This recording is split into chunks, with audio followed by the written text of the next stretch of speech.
You guys want to hear about some short sale stuff? Yes. Awesome, let's do it. Alright, so this is the philosophy, okay? This is the philosophy that's not mine. This is the philosophy that I acquired from a man, from several folks that have given tons, and have made millions of dollars. A gentleman that has a 5,000 square foot home that I looked at and I said, oh my gosh, if I do things right, I can be able to do the same thing. So let's talk about his philosophy. That's what Napoleon Hill did, right? He spent 20 years of his life talking to the most successful people in the world and getting the tips for success. And I'm going to give you some of the short sale tips for success. The first one, you've got to fill up your pipeline. In this day of age, you need to have volume because you're not going to have big, fat, 20,000 plus deals anymore with short sales. They are few and far between. So what you can't make up in gigantic, large chunks of cash, you have to do with volume. Get it out of your head that if you have 5 short sales or 10 short sales, that you're going to be able to have a successful short sale business. It's not going to happen because the reality is that there's a good chance that half of them are never going to pay you $1. So get it out of your head. Next part, accept lost deals. I've seen people that get so upset. They get so frustrated. They get beat down. They're miserable. Because why? Because they're losing some deals. Guess what, guys? Don't get emotional to it. Do the best you can.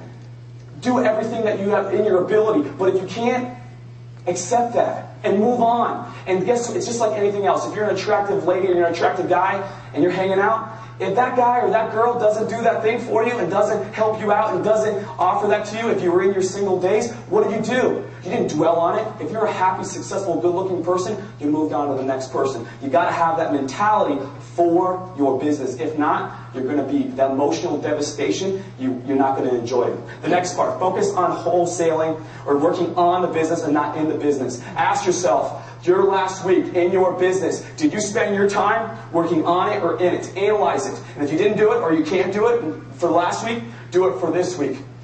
Focus on how much time that you can be able to work on your business and not in your business. Do a calculated analysis that allows you to be able to see what it is that you want to do. Work on your business and not in your business. We all know about the 3 deal parts, right? We got to focus on these 3 and compartmentalize it. You have the deal intake, the debt negotiation, and the exit. Okay? Let's talk about what stupid investors spend their time on. And I was a stupid investor, okay? I probably spent more of my time in the stupid investor category than the smart investor category. And the reason why is because we're learning about the Liz Pennon's list. We're learning about it all. And we go in and we get these deals, right? We get these deals in the pipeline. We get them in, and what happens? Then we start working on the deals. You start calling Lit Loan Services and Countrywide, and you start doing all these different things. And then what happens?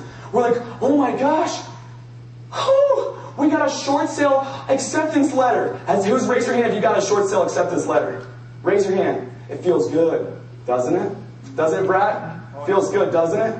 But then what do you think? Oh no. I gotta sell it. I gotta sell it. That's it. And for me and for all of us probably out there, we spend so much of our time getting deals in and then negotiating. When we actually get a deal that comes out, we're like, oh my gosh, wow, the deal. We got a deal now. How are we going to sell? Are we going to do an auction? Are we going to be listed with an MLS? What are we going to do? And you start freaking out. Okay? This is what smart investors do. They spend their time on this part of the pie. They do only 10% on deal intake. They do only 10% on negotiation. And then in this market, in this soft market, in this market that's all over the country, they spend 80% of their time on getting rid of the suckers. Because guess what? That's when you make your money. The whole thing, like, you make your money when you buy? I don't know. In short sales, I don't know anyone that made their money when they got a short sale package. Any of you made some money when you got a short sale package? No. Nope. You make your money with a short sale package after you close it. So as smart investors, use and leverage other business systems and other things to be able to capitalize on the world that we have, which is a world with internet, which is a world of virtual assistants, which is a world of 4-hour work week. Has anyone read the book? Go out. If you have not read it, run tomorrow to your bookstore and pick up The 4-Hour Work Week by Timothy Ferriss. If you have not read it, if you don't pick it up by the end of the week, something is wrong with you. Deal intake. Okay, let's hit this up. First part, and I make an analysis with this. Never lick envelopes. And what I mean by that How many of you would put the value of your time at $8 an hour? Raise your hand. So why the heck do we do $8 an hour work? Why do we do it? I do it all the time.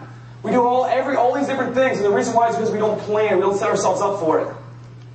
Never lick envelopes. What I mean by that? Any single thing that you are doing, analyze it. I don't care what it is. If that's even going to get your rent checks, if that's going and faxing things, anything that you can do, if you don't feel like what your time is worth, then you need to go out and find somebody else to do it. You need to. And then the next part, never stop marketing. See, this is what a lot of folks do. And I did too. Okay? As a stupid investor, a stupid short sale investor, or we should just say ignorant or just doesn't know, is that we do marketing, and then we get these deals and we're like, oh no, now we got to focus on debt negotiation. And then you're like, oh no, now I got to focus on exit. So then what do? Is stop your marketing. You need to have your marketing on autopilot. You need to have it so that it's just like boom, done, taken care of, that's it. Never stop marketing. And then on the next part, when you're going to get these packages, have a sales pro. You don't even need to meet the sellers. You don't even need to know who they are. Okay? I'm not saying that so that to be uncompassionate or to not take care of the people that you're serving. But guess what? The CEO of AT&T doesn't call up every single person and says, how do you like your phone service?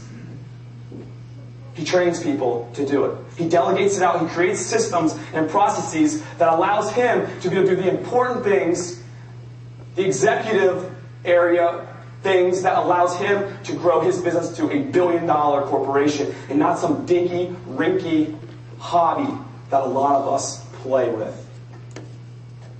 Have a sales pro meet the seller. Grab the package. Let's talk about it. Look inside, girl. Let the sound take you away.